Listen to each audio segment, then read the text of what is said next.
Hello बच्चों, welcome back to your science class. Chapter 1 हम कर रहे थे पादपों में पोषण, न्यूट्रिशन इन प्लांट्स।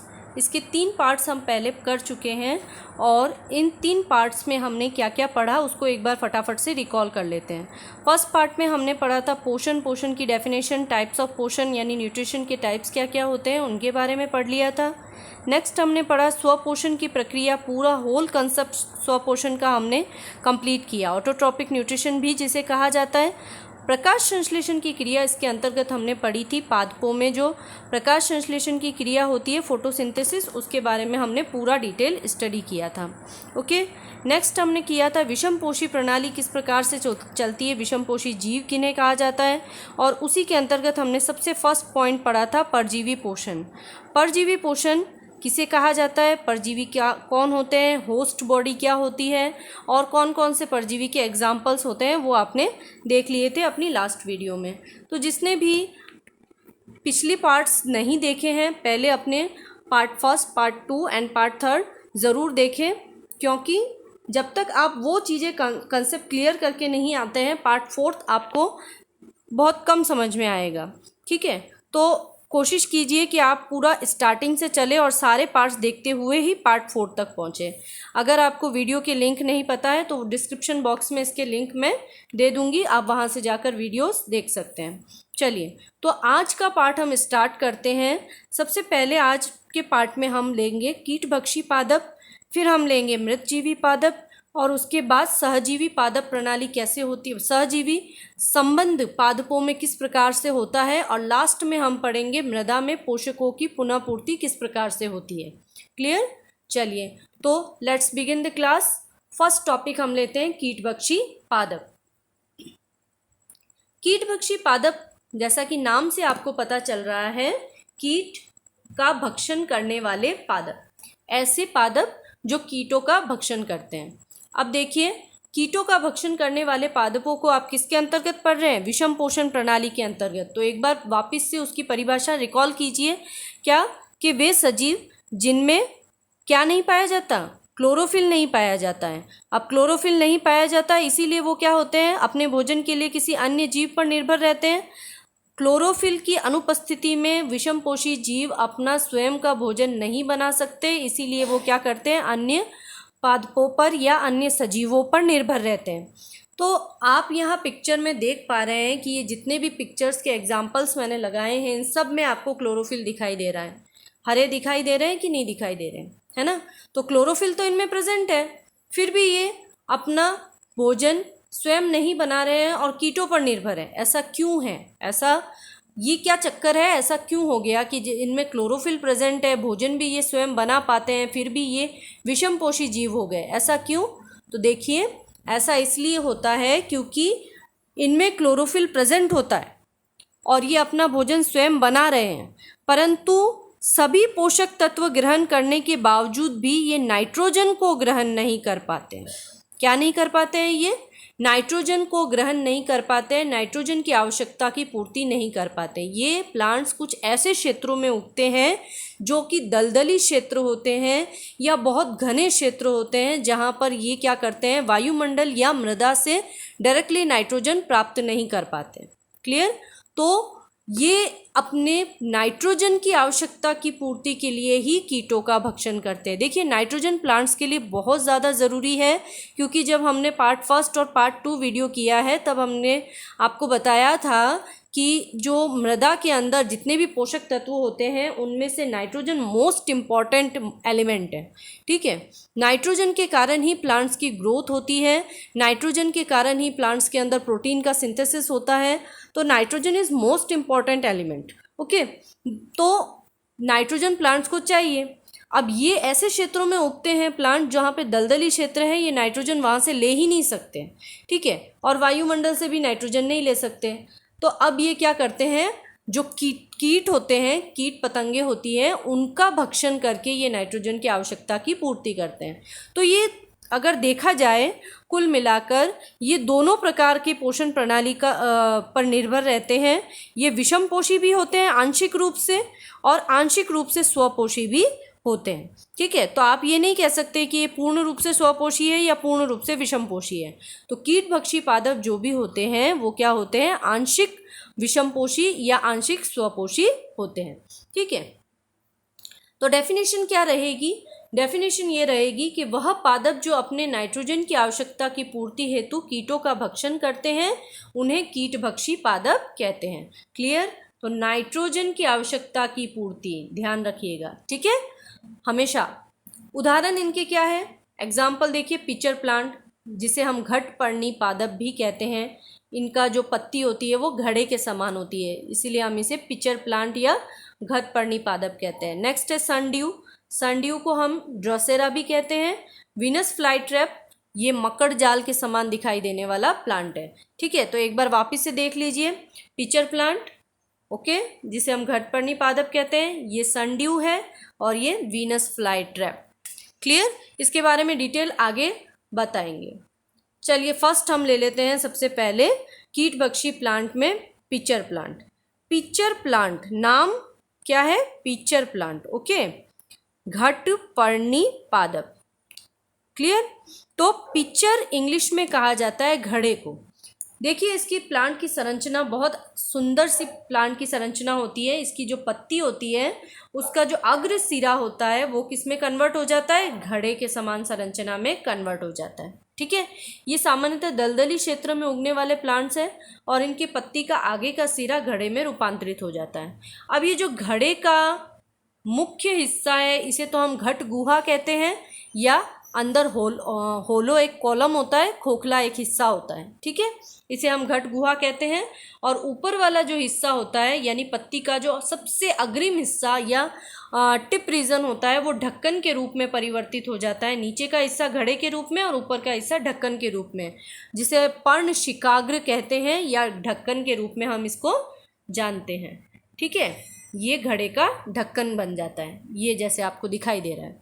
क्लियर, और पत्ती का जो पिछला जो पर्णवृंत होता है वो प्रतान के रूप में कन्वर्ट हो जाता है, यानी पतली सी रस्सी के रूप में कन्वर्ट हो जाता है। ठीक है, पत्ती का चौड़ा भाग किस में बन जाता है, घड़े के रूप में पर्णफलक बन जाता है।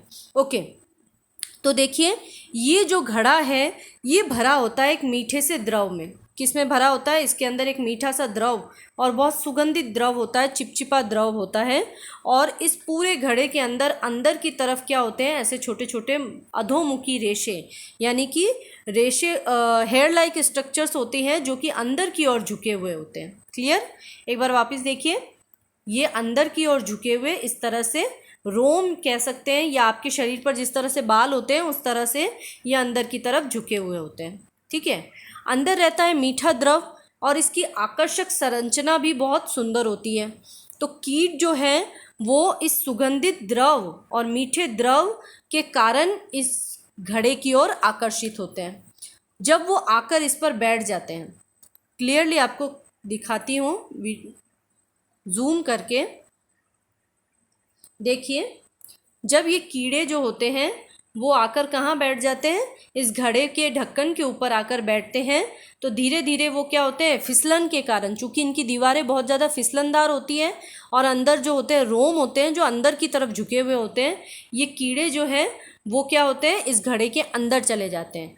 एक बार ये कीड़ा अंदर चला जाए तो क्या होता है, वो कीड़ा अंदर इस द्रव के अंदर क्या हो जाता है, फंस जाता है। ये कीड़ा अंदर जाकर इस द्रव के अंदर फंस जाता है। ठीक है, और मीठा द्रव और चिपचिपा द्रव होने के कारण और रोम के अंदर की ओर होने के कारण ये कीड़ा वापस बाहर नहीं निकल पाता है और धीरे धीरे उन पाचक रसों से भरा हुआ जो द्रव है, मीठा द्रव, वो इनका पाचन कर लेता है और इसमें से नाइट्रोजन को एब्जॉर्ब कर लेता है ये प्लांट। ओके, तो इस तरह से वह कीटभक्षी पादप अपने आवश्यकता, नाइट्रोजन की आवश्यकता की पूर्ति करता है। क्लियर, तो कीटभक्षी पादप का होल कंसेप्ट आपको क्लियर हो गया होगा। चलिए नेक्स्ट आगे देखते हैं। आपने देखा होगा कि अचार आपके घर में जब बनाते हैं तो इस प्रकार से कभी कभी अचार में क्या लग जाती है, फंगस लग जाती है। वाइट कलर की फंगस आपको दिखाई दे रही है अचार के अंदर। इसी तरह से आपने देखा होगा कहीं ना कहीं आपको बाज़ार में मशरूम बिकते हुए दिखते हैं, या कभी आपने कोई गार्डन में गए हो, कोई पुराना सा प्लांट पड़ा हो तो, और उस प्लांट में बारिश के दिनों में आपने इस प्रकार की संरचनाएं देखी होगी, है ना। इस प्रकार की संरचनाएं आपने देखी है। ये कुकुरमुत्ता जैसी संरचनाएं आपको, मशरूम जैसी संरचनाएं दिखाई देती है। ये सारी संरचनाएं जो आपको दिखाई दे रही है, ये सारी संरचनाएं है क्या? ये सारी संरचनाएं कहलाती है कवक या फंजाई।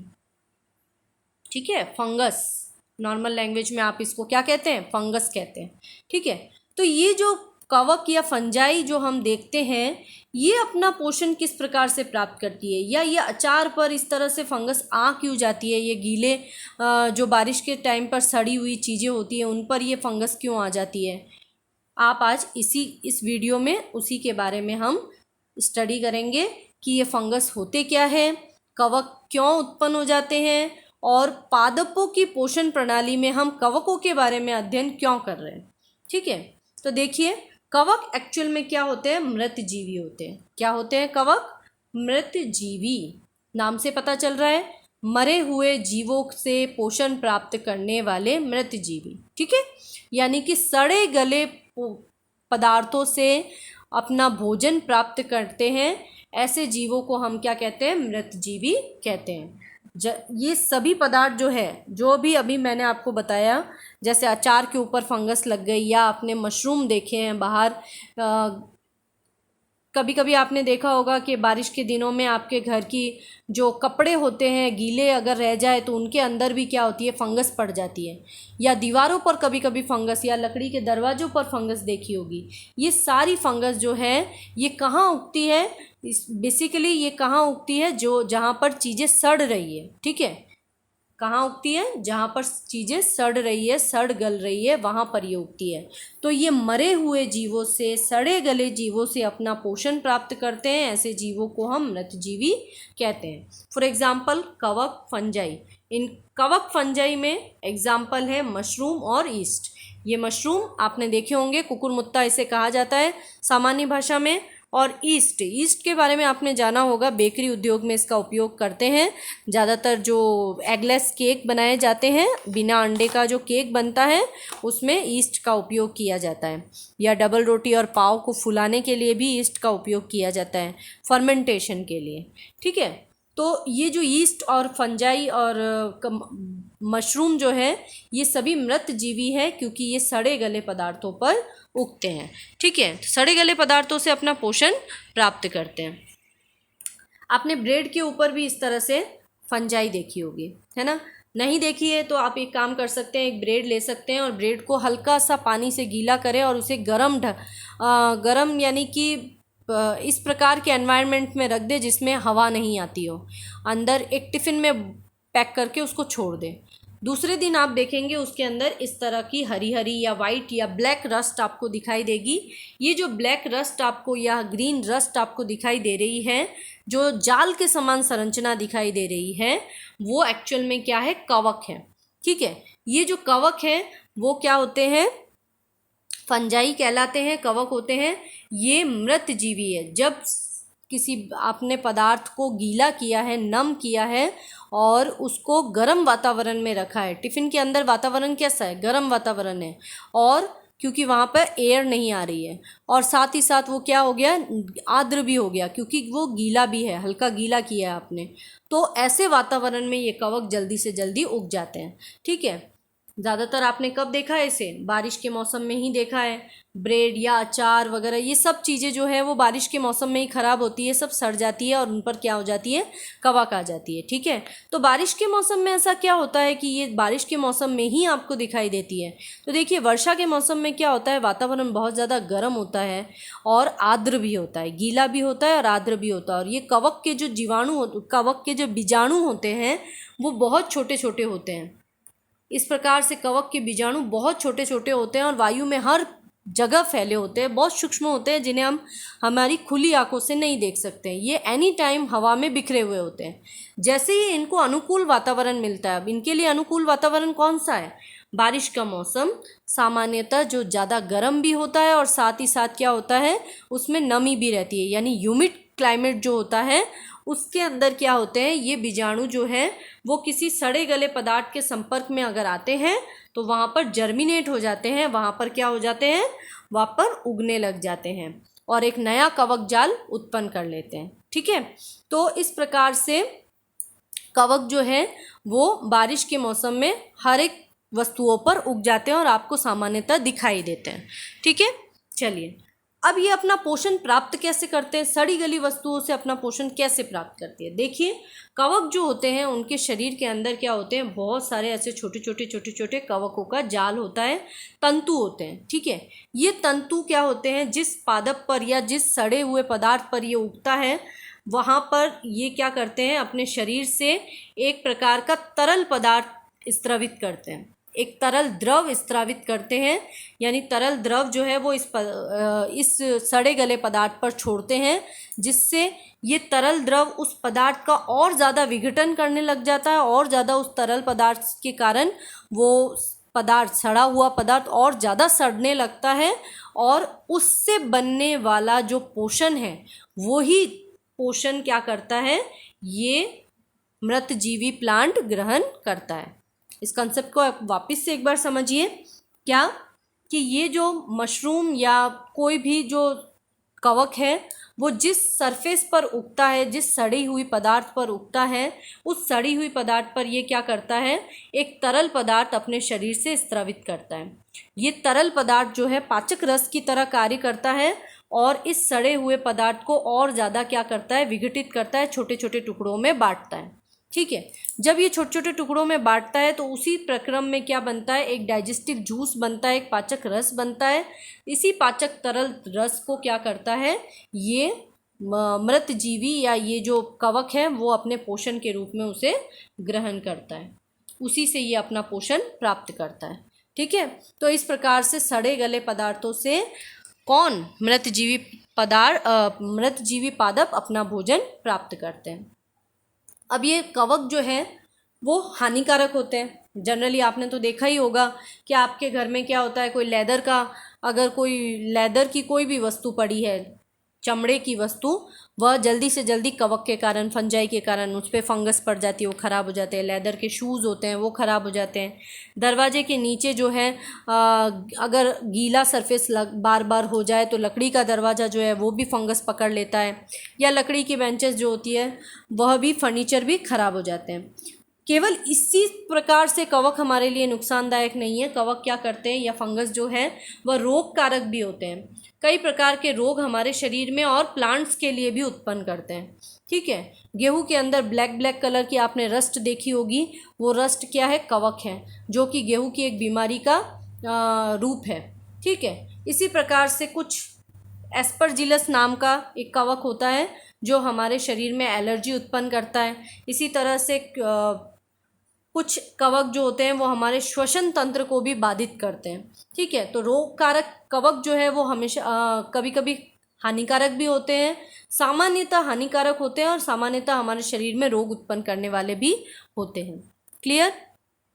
लाभदायक कवक कौन से हैं? केवल हानिकारक ही नहीं है कवक जो है, कुछ कवक हमारे लिए हानिकारक है, कुछ कवक हमारे लिए लाभदायक भी हैं। अब ये लाभदायक कवक कौन से हैं? जैसे मशरूम क्या होता है, हम खाते हैं मशरूम को, आपने बाजार में मशरूम बिकते हुए देखा होगा। मशरूम की सब्जी बनाई जाती है, मशरूम का कल्चर भी होता है, खेती की जाती है मशरूम की, और ये एक प्रकार का कवक है जिसे हम भोज्य सामग्री के रूप में अपने भोजन में सम्मिलित करते हैं। इसी प्रकार से जो पेनिसिलियम नाम का, नाम याद रखिएगा, most important, exam point of view से बहुत ज़्यादा इंपॉर्टेंट है। लाभदायक कवकों के नाम लिखिए, और उसी के साथ साथ पेनिसिलियम का स्पेशली पूछा जाता है कि एक ऐसे कवक का नाम लिखिए जो हमें औषधि प्रदान करती है। तो देखिए, पेनिसिलियम नामक कवक से क्या बनाई जाती है, पेनिसिलिन नामक औषधि बनाई जाती है जो कि दर्द निवारक है।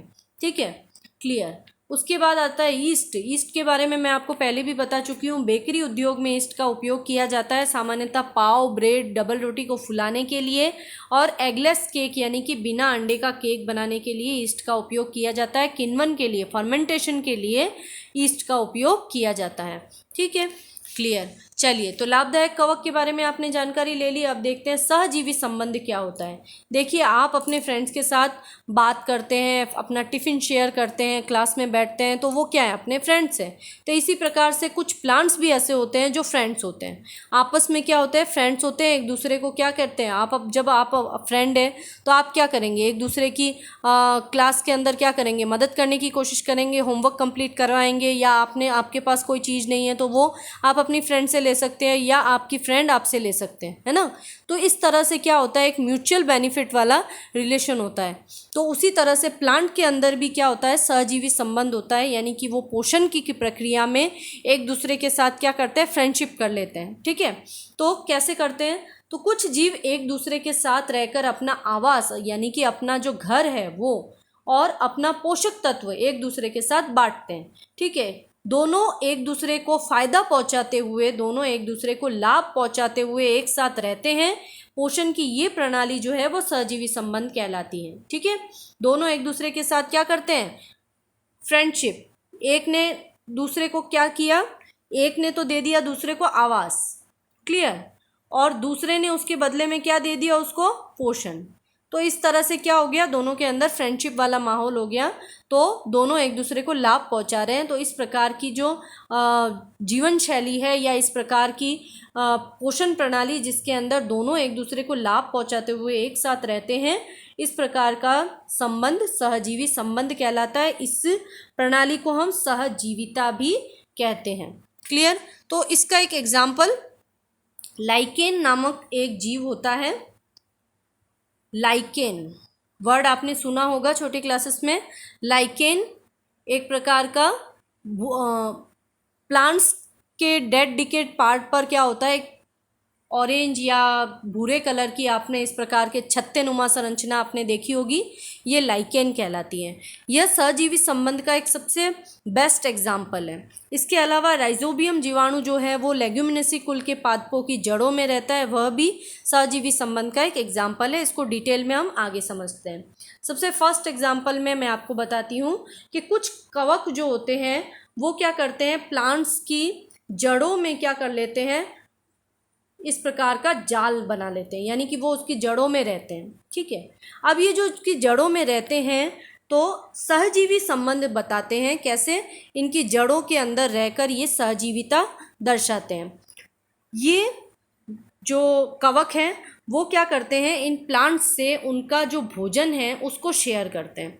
प्लांट्स क्या करते हैं, प्रकाश संश्लेषण की क्रिया द्वारा क्या बनाते हैं, कार्बोहाइड्रेट्स यानी भोजन बनाते हैं।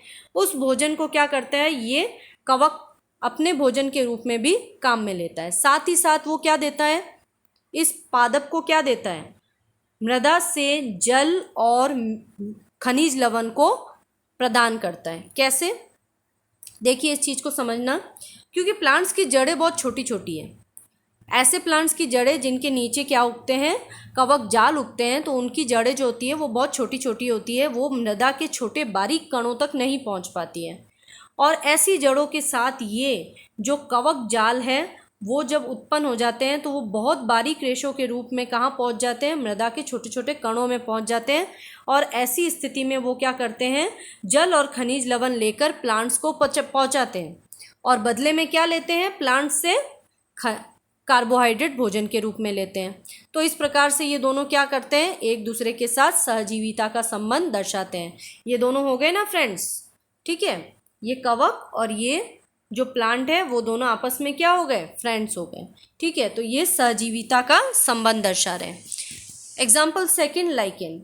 अब लाइकेन जो है ये मोस्ट इम्पॉर्टेंट है, आपका एग्जाम पॉइंट ऑफ व्यू से पूछा जाता है इस एग्जाम्पल के बारे में, तो अच्छे से समझिएगा इसको। लाइकेन के अंदर दो प्रकार के जीव एक साथ रहते हैं। सबसे पहले एल्गी यानी कि शैवाल, और फंगई यानी कि कवक। शैवाल तो आप जानते हैं, काई जिसे हम कहते हैं जनरल लैंग्वेज में काई बोलते हैं, हरे रंग की काई जो मटकी के आसपास रहती है उसके।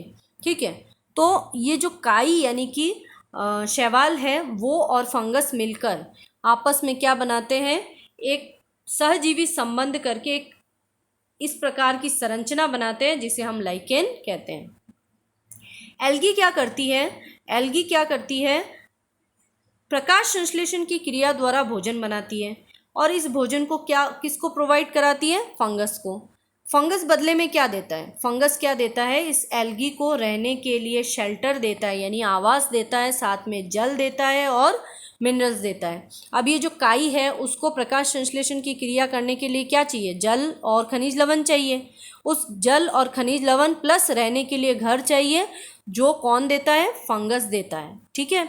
और फंगस को क्या चाहिए बदले में? उसको चाहिए फूड, जो कौन बनाता है? एल्गी बनाता है। ठीक है। तो इस तरह से पूरा फंगस का एक जाल बनता है और उस जाल के छोटे छोटे छिद्रों के अंदर काई निवास करती है, यानी कि शैवाल निवास करती है और साथ ही साथ भोजन बनाकर फंगस को देती है। क्लियर?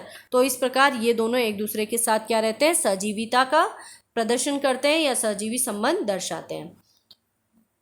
अब आपने इतने समय से हम पढ़ रहे हैं कि प्लांट्स को पोषण प्रदान होता है।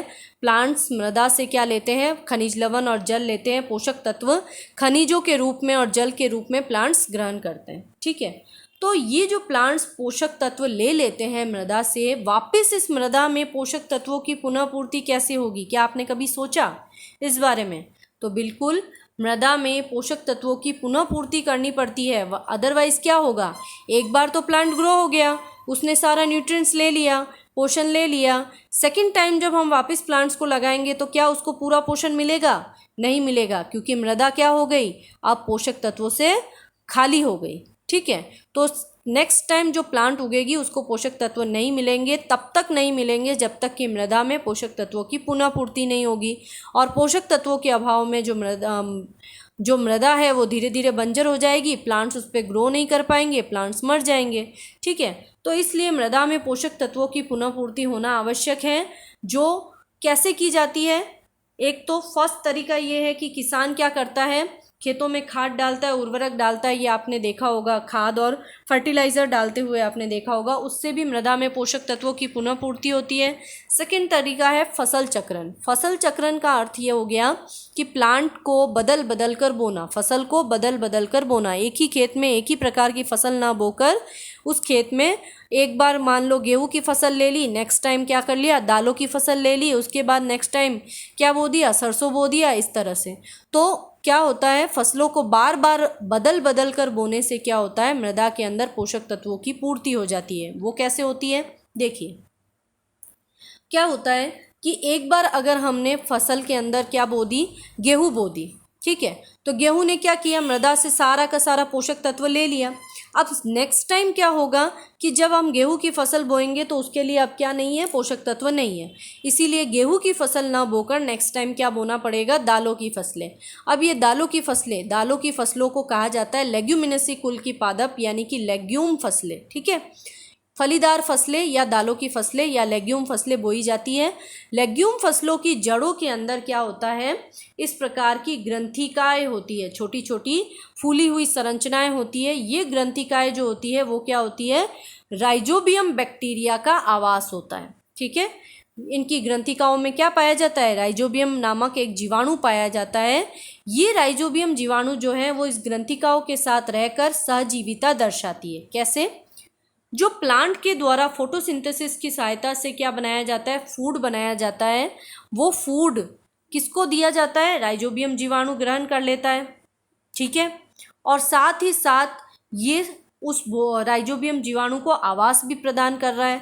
तो प्लांट क्या करता है? राइजोबियम जीवाणु को एक तो अपना भोजन देता है, प्लस उसको आवास प्रदान करता है। तो बदले में प्लांट क्या लेता है? प्लांट को नाइट्रोजन चाहिए होता है। ये प्लांट जो है वो वातावरण से डायरेक्टली नाइट्रोजन नहीं ले सकते।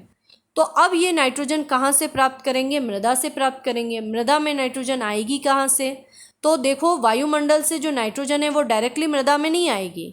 ये राइजोबियम जीवाणु जो है वो क्या करेंगे? वायुमंडल से नाइट्रोजन को ग्रहण करेंगे, वायु से नाइट्रोजन को ग्रहण करेंगे। कौन? राइजोबियम जीवाणु।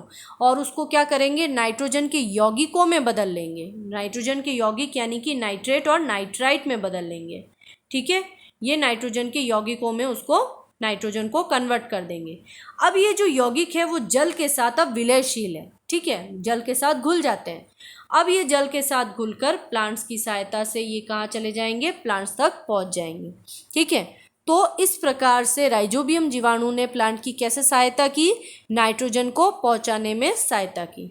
ठीक है, तो इस प्रकार से ये पूरी प्रक्रिया संभव होती है और राइजोबियम जीवाणु और लेग्यूमिनेसी कुल के पादप्स आपस में सहजीविता दर्शाते हुए मृदा के अंदर नाइट्रोजन की पुनः पूर्ति कर देते हैं। इस राइजोबियम जीवाणु के कारण मृदा में नाइट्रोजन के यौगिक आ जाते हैं और नेक्स्ट टाइम जब आप ये लेग्यूम की फसलें पूरी ले लेते हैं और नेक्स्ट टाइम जब आप कोई नई फसल उगाने जाते हैं तब मृदा के अंदर नाइट्रोजन पूरी मात्रा में होता है। ठीक है, या सभी पोषक तत्व नाइट्रोजन के मृदा में पुनः पूर्ति उसकी हो जाती है। क्लियर?